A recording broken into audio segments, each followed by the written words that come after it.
I went to the Verizon store that was off of Wilshire in Los Angeles, California when I first got this iPhone 15 in March 2025. I brought that cell phone back to them about, I'll say like a month later, sometime in April, then again in May. You know what I'm saying? And I think I did it again right before I left in June because I kept letting them know that my phone was hacked, yo. And I remember looking at this one lady, watching this one lady walk around the store. She had a look on her face like she was grinning, like smiling, and she had on the same uniform. She had on the security guard uniform. But I remember when I was at the testimonial shelter from July 2024, July 18th, 2024 to September 11th, 2024, I was at the testimonial shelter, right? When I first got to Los Angeles, California on July 12th, 2024, I was at the LA Mission. I stayed there for a week, and then I went to the testimonial shelter, and I stayed at the testimonial shelter from July 18th, 2024, all the way to the September 11th, 2024. It was this one dude, I already spoke of this before, this one dude named Michael that had lived there in that shelter, and his whole family was pretty much related to the people that lived there and the people that to the people that worked there. Meaning the people that worked at that shelter was related to the people that lived at that shelter. And I remember that dude worked some type of security job, and his security uniform was identical to the security uniform that I saw this girl walking around that Verizon store in Wilshire on. And she also looked like she could have been related to that dude. I didn't know who that lady was, but she just looked like that she was related to him because it ain't like I was just staring extra hard at the lady, but it was the fact that I was in that Verizon store in like April of 2025 talking about how my phone was hacked. And I was talking to one of the people that actually worked in the Verizon store. I was talking to one of the sales representatives, and she just had like a grin on her face. Like she just kept looking at me like she recognized me. And I started thinking to myself and assuming she probably related to that dude, Michael, because that dude had a little brother that was gay named Robert. And that dude used to record people at nighttime while they be sleeping with his cell phone and while they be awake. I used to actually see that dude recording people. That shit used to make me mad as hell. But when I started speaking about my clothes coming up missing, people putting other people's clothes in my possession, when I started speaking about my phone being hacked all day, and most of all, when I started speaking about that gay man that was recording people at nighttime, they kicked me out of that testimonial shelter, yo. All of them was related to each other. And I mean all of them, yo. So the fact that my phone been hacked as long as it's been hacked, I'm low key thinking now that it's somebody that was possibly working there hacking in my phone the whole damn time, yo. The dude that helped me get the cell phone, right? That was like the sales representative. He told me that he had like retired or something from like the army back in the day or something like that. I didn't know that guy, nothing like that. It was this white dude, you know what I'm saying? And he had let me get it for the low. And I remember him nodding his head over to the lady that was on the computer that also worked at Verizon. And I was like, yo, why you nod your head to her? He was just like, oh, I was just letting her know that I was like letting you get it for the low. And I was like, yeah, but you ain't. I was like, that's my first time seeing something like that. So that just made me very, very suspicious, yo. I was dealing with a lot of phone hacking, a whole lot of phone hacking. So I just uploaded a video on YouTube talking about that 2018 Charger RT, a fucked up ass lock I told in Detroit. That 2018 Charger RT got repossessed in March 2020, right around the time when I started working at the Mercedes-Benz plant in Ladson, South Carolina. I started working at the Mercedes-Benz plant, yo. It's right next to Somerville or Charleston or something like that in Ladson, South Carolina. I started working there February 20th, I think, like that. And then my last day was on like March 10th, 2020. After I stopped working there, COVID happened. You know what I'm saying? I don't know what kind of fucked up ass lie somebody told on me, you know what I'm saying, around my old neighborhood or something like that. But I said for a long time, this is how you know who's ever hacking my phone is somebody with a lot of power that's given the approval to do this. I think the source of the phone hacking is possibly coming from somebody that's working in some type of an agency that's under the judicial system. If it's not that, it's somebody that's on the dark web that's literally remote controlling every damn thing on my phone, having more access to my phone than me. But usually when somebody do that from the dark web, it's easy to get caught. So I don't think somebody is taking that much of a risk. That's why I said I think it's somebody at that Verizon store on Wilshire, or maybe somebody at another Verizon store that possibly just gave the information to somebody and said, hey, you can go ahead and do this right here and get away with it because there's certain people people that's in certain brotherhoods, sisterhoods, fraternities, and sororities, organizations, cliques, or cults or gangs that basically would be like, yeah, you can get away with this. So it could be somebody that's not even at that specific Verizon store. It could be somebody at another store, yo. Ever since I spoke on all this crazy stuff that's been going on, it's been way worse for me.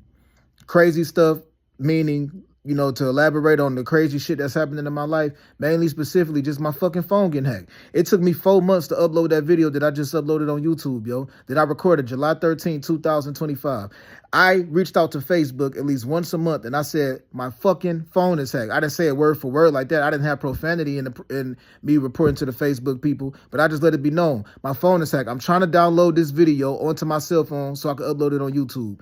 I didn't give the whole description of that. I just said, I'm trying to download this video onto my cell phone. And every fucking week I tried to do that. You know what I'm saying? So that's what, 16 weeks of trying to upload a video.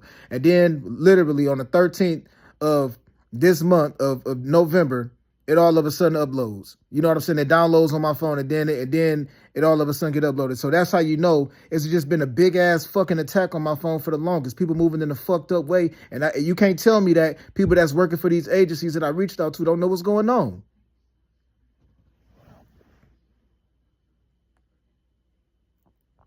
And I don't know what kind of lie was told on that Charger, that 2018 Charger RT I had back in the day. I don't know who threw some type of fucked up ass lie on that car, yo. I still remember right around the time when I crashed that car, I was about to have USAA. That was the name of my insurance, USAA. I was about to have them come pick the car up and take it to their preferred mechanic. And they was going to take it to the actual Chrysler dealership, to the mechanic section of that, to the Chrysler building or something like that, to the dealership. They was gonna take it to the actual mechanic there.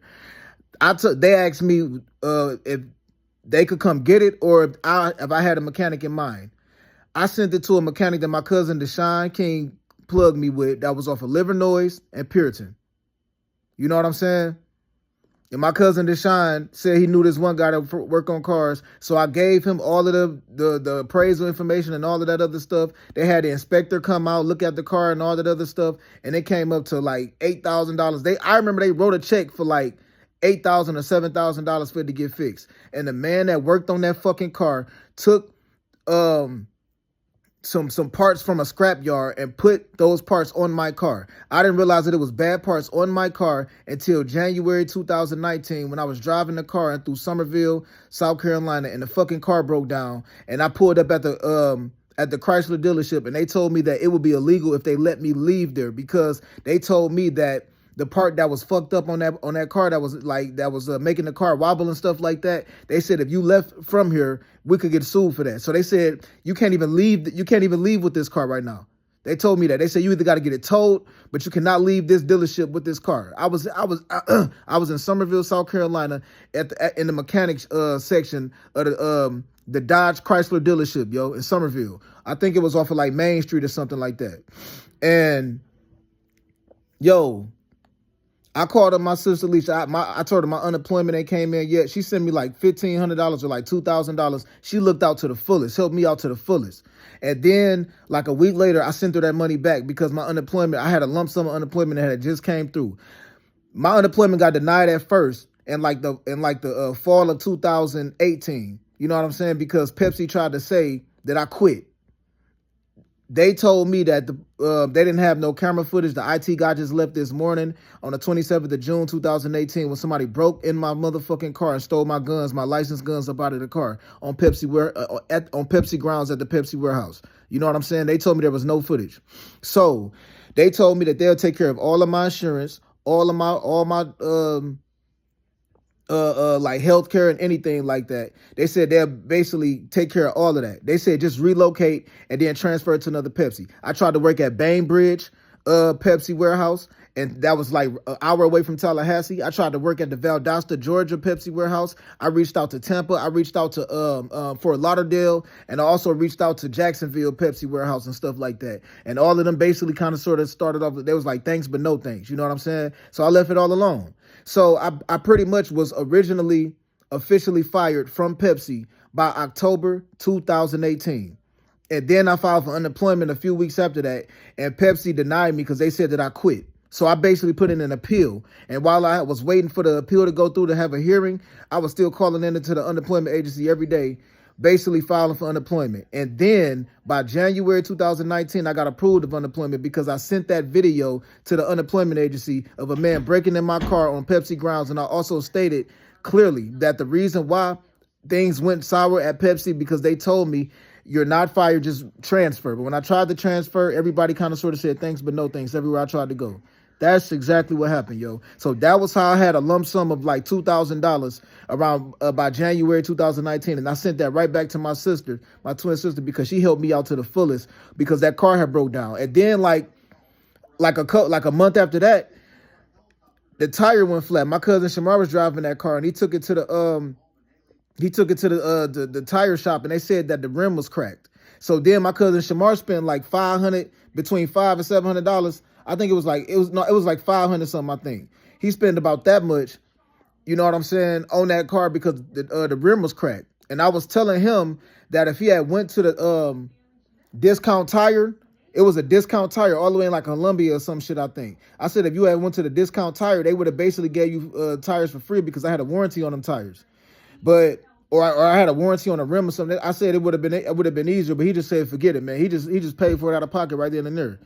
That was in like, I want to say that was probably around like March or April or the springtime or May or the springtime of 2019, yo.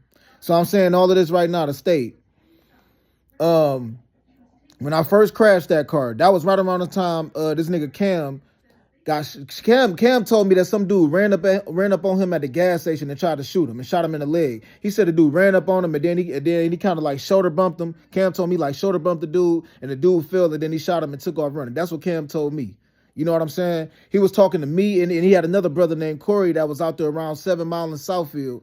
That was around we was at. You know what I'm saying? That's where his brother stayed at. He was telling me the story about how it happened. That nigga had a cast on his foot. So when I first got my car out of that collision shop that was off of Puritan and Illinois, Cam had his foot resting on the dash and he was like, dog, why is your car shaking? I'm like, I don't know, man. I don't know. I tried to get a Mopar chip put into my 2018 Charger RT after I crashed it the first time. You know what I'm saying? That was a selfish move. Because I basically told the dude that was on Puritan and Illinois, hey, man, if you got any money left over, just get that Mopar chip. It costs like $500 something or something like that. The chip basically make your car go faster. But they didn't put a Mopar chip in that car. They basically just loosened something on the engine or something that possibly voided the warranty because I think that they stopped the car from basically having to reset. You know how your car reaches a certain speed and then it kind of sort of like reset and then slow down? I think they basically removed that from the car. So... and I think they loosened the valves or something like that. So I think the car just went a little bit faster, but I never saw a Mopar chip in that car. It was never a Mopar chip in that car, yo. So what I personally truly believe what happened is a bunch of niggas just grouped up, took a bunch of videos that they recorded in the past, created a whole bunch of brand new lies, and then ran with that shit, yo. And still to this day, I said, if anybody want to talk to me, fucking talk to me in person. Because if you don't, you're going to always get fed the runaround, and there's going to be somebody else making up a brand new fucking lie. This is what I've been dealing with for a long time. I don't know how many more ways I can say this shit, yo. It's fucking pathetic for people to walk around like kids and not talk to me directly and then take some information from somebody else, run with it. And then that's how you know the motive is to be fucked up from the very beginning, because if your motive is not to be moving in a scandalous way, why the fuck is you harping on something that happened 7 fucking years ago? Why is you harping on something that happened almost 10 years ago? 2019. December 22nd, 2019, I was at the Bar and Grill across the street from the Wild Wing Cafe. I had got this one white girl number. I think her name was Hallie or something. I think she was like an artist or something like that. I got her number at Wild Wing Cafe. After that, I went across the street to the Bar and Grill. I sent that girl a couple text messages. It didn't go nowhere, and that was it. That girl was too young anyway. That girl told me she was 18. Went across the street to the Wild Wing Cafe, got drunk. Some ladies put something in my drink. The last thing I remember was calling to my cousin Shamar around downtown Charleston. I don't remember much else after that. Woke up in the parking lot of some apartment complex, and then I remember looking on Facebook at this one girl named Brittany, and I saw her taking pictures in that same apartment complex that I woke up in December 22nd or December 23rd, 2019. I saw like the background and it looked like that was the same apartment complex. So I said to myself, I got that one girl Brittany number like a week before I went to that Wild Wing Cafe. So maybe I just hit her up on some drunk shit trying to smash or something. And then I ended up pulling up at her place and passed out. That's just what I assume. But the reason why I'm bringing up that situation is a lot of lies been told on me, yo. I don't know how many more fucking ways I can say this. Yo, people have literally taken advantage of the fact that my phone has had the worst hack on it. The worst kind of hack on it, yo. Everybody has gotten their own hits and kicks in on me. And God made it clear to me. I'm not gonna lie to myself. I know something not right about my family, yo. I just know it. I'm not gonna lie to myself about that. It's people that don't look the same and all of that. I'm not lying to myself about that. Somebody need to tell me where my people's at, for real, for real. But this is going to make me look crazy when I make a statement like that, because a lot of people don't believe that lookalikes exist. A lot of people don't even believe that face recognition and voice recognition exists when it comes to cell phones. A lot of people don't believe that clones exist. I'm going through all this messed up shit, yo. And it all got started because some nigga made up a lie at some point in time and somebody else said, okay, I'm not going to come and talk to that man directly. I'm going to ask somebody else to talk to him, and I'm going to rely on somebody else to basically relate a memo or to basically receive a memo from him. The whole time I was in Cali, I was asking everybody, can you please tell me what's going on? Because based on the way things look, I'm not stupid. I pay attention to body language. Based on the way that things look, I said everybody is acting like it's something real scandalous being said online. So it's somebody hacking in my account, and then they socialize with people under my image, framing me to look like that I'm socializing with somebody. So I could just be chilling one day. I don't even be on my phone, but somebody could be all in my account, using my cell phone number, socializing with someone, trying to fuck my whole image up. And so I said a long time ago, I was reaching out to everybody saying, man, please let me know if something being said about me. I said that when I was at the LA Mission, when I was at the testimonial show, after I got kicked out of the testimonial show, then went back to the LA Mission for like a week. After I left the LA Mission after a week and went to the tiny home shelter, I kept stating that, and everybody told me, man, you just overthinking stuff. You tripping. And then other people has lied on me and said that I was in a gang or I was a part of some secret society. And then they tried to make it look like that I was walking around with a poker face on, basically making it look like that I'm just acting, like I'm just role playing. I'm not, yo. I'm really not a part of an organization. I'm not a part of a brotherhood. I'm not a part of a gang. So when I was asking people directly what's going on, I really meant that. I really was asking that. And everybody was just telling me like, no, man, ain't nothing going on. But the truth was, the whole time I was at these shelters, it was certain people that was hacking in my phone and then lying on my image and framing and sabotaging my image to be socialized with other people. I said a long time ago, people have staged sceneries. That's why I'll be talking about something as simple as, you know, the sports, and then somebody just come up to me out of nowhere and be like, hey, you be harping on things, you be letting stuff get to you. And I'll be like, what are you talking about, bro? Where did that even come from? And I don't even know that it'd be some nigga across the motherfucking table or across the lot, the parking lot, or wherever I'm at recording me. You know what I'm saying? And he trying to basically make a good scene for Snapchat because he about to Snapchat me off and make it look like that I'm aware that somebody has possibly talked about me online, or somebody has reached out to me online, or somebody has socialized with me online. And they didn't socialize with me. They socialized with somebody that hacked in my phone that acted like me. But then once they saw that somebody else hacked in my phone that acted like me, other people came forth and they said, okay, we're going to convince the public that it was him. So what we going to do is just talk about something that don't make no type of sense at all. And then we're going to try to make it look like that this nigga is just walking around lying. So when somebody make a statement to me that I don't even understand what they talking about, that's when they be bumping elbows to other people like, yeah, see that? I told you that nigga was going to lie. You know what I'm saying? But they know that I've been lied on. They know that I've been framed and scandalized. But they're not going to tell the public that, because a lot of people that's went out their way to lie on me, they've been more focused on an audience more than the truth. So they've been more focused on trying to convince a whole audience of people a lie about me than the truth getting across. You know what I'm saying? People has literally broken this shit down to a political point of view and looked at it like, we gonna frame this guy and sabotage this guy every chance we get. So I say this again. I've been celibate almost 4 years. I've been sober almost 3 years. I've been practicing semen retention 2 years now. And if there's a celebrity who think that they have talked to me, you did not talk to me. If you think that you was actually talking back and forth with me, you never talked to me. You never talked to me. I literally mean that. Because if you reached out to me, I would have said, pull up. If you reached out to me, I would have said, okay, I want to see you in person. If you had reached out to me, I would have made it clear. You would know if you're talking to me. I'm not going to have somebody else relaying messages for me. I'm not about to have somebody else saying, okay, tell I say this and tell I feel this way, or tell that nigga this and tell that nigga that. I understand that some people move like that be a part of stuff, but I'm not a part of anything, yo.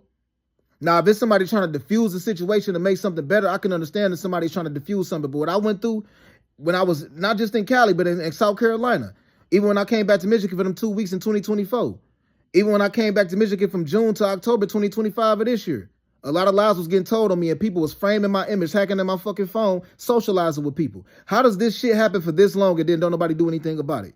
They know what's going on. They meaning the people that actually got some type of a degree when it comes to computer technology and cyber hacking, troubleshooting and stuff like that. They gotta know.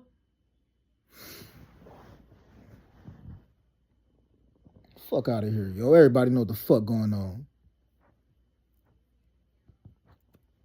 So the whole point that I'm making is the whole time I was in Cali, I was asking people directly. I was asking people, what's going on? Is there something being said about me online? I see the way people looking on buses. I see the way people acting. Is there something being stated about me online that ain't right, that ain't true? Everybody told me no. I don't even be online like that. I don't even know nobody like that. Everybody told me that.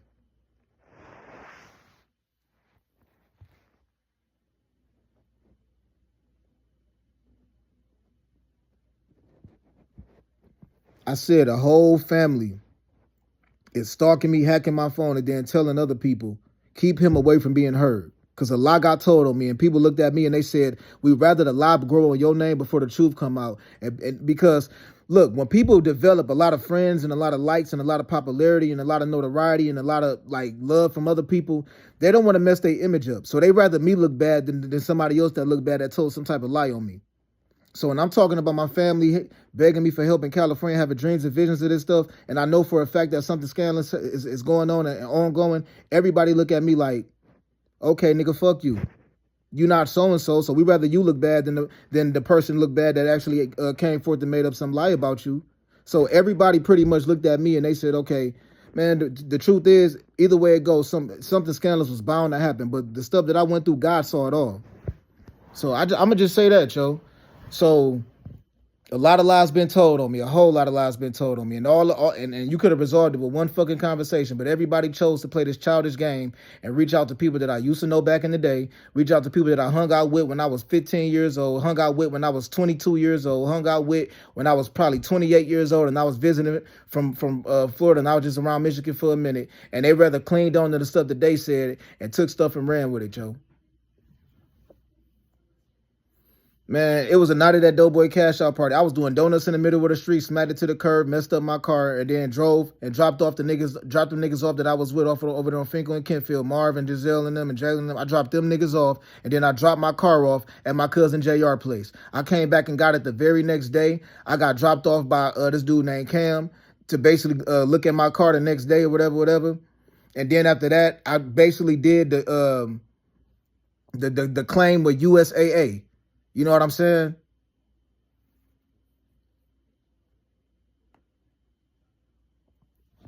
And I told him I messed my car up driving down like the service drive. I fucked the car up, like driving on the service drive and all of that, yo. I messed that whole car up. It wasn't just around that area. I fucked the car up when I was driving, when I dropped them niggas back off. I messed that whole car up. They came back and like did a claim on it, said how much money it would be. And that man took all of that money. He went and got a used part from a scrap yard and got over, and I called him up. I called him up in January 2019, and he was like, well, I'm not denying it. I just, is there something we could do, we could work out? And I said, fuck it, I don't even got no time for that, yo. I just took the loss. I said, it's my fault from the very beginning, because I shouldn't have been trying to get a chip. My dad had basically he basically paid for that. He paid for the USAA claim. The down payment was, the deductible was $1,000. You know what I'm saying? The tires cost another like, $800 or something like that. The set of tires cost another $800. Like then it cost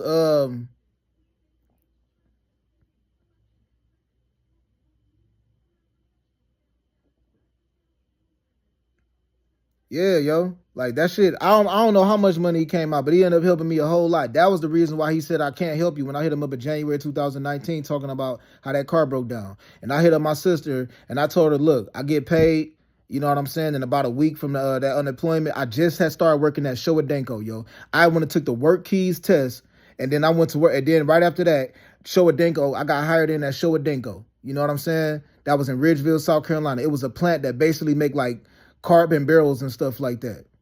And my sister sent me the money and I sent it back to her. The whole point that I'm making is a lot of lies got told on that motherfucking car. I remember doing like 100 some miles an hour down the freeway one day, and the dude Jalen was recording my miles per hour on my cell on my on the dash of my on his cell phone. You know what I'm saying? That was right when I got that car up out of the shop.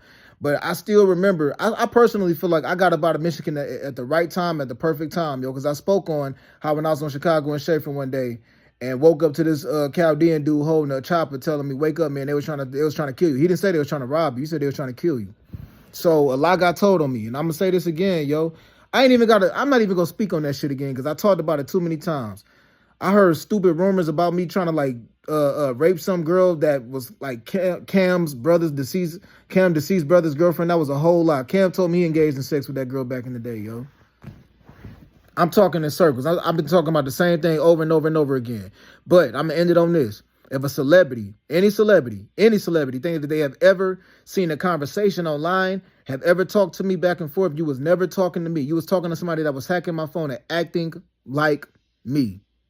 Damn, dog. I don't know how many fucking times I gotta say this. And when I be looking at social media, I don't be knowing which is which because you got some people that's trying to stir confusion on purpose, and then you got other people that's just trying to cover up a lot of lies that been told.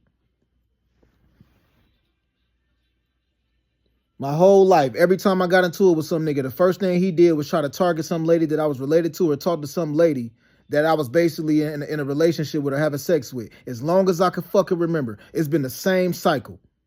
I get into it with some dude, I beat a bigger man, I walk away, and then some nigga be whispering, yeah.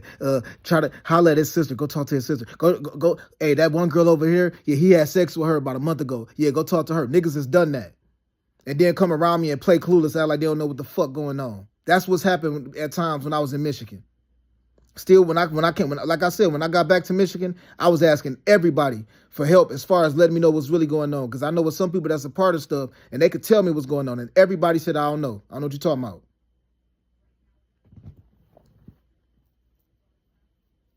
I tried to get a Mopar chip put in that 2018 Charger RT. That man told me put a chip in that car. He did not put a chip in that car, yo. He did not put a chip in that car. I just took the loss.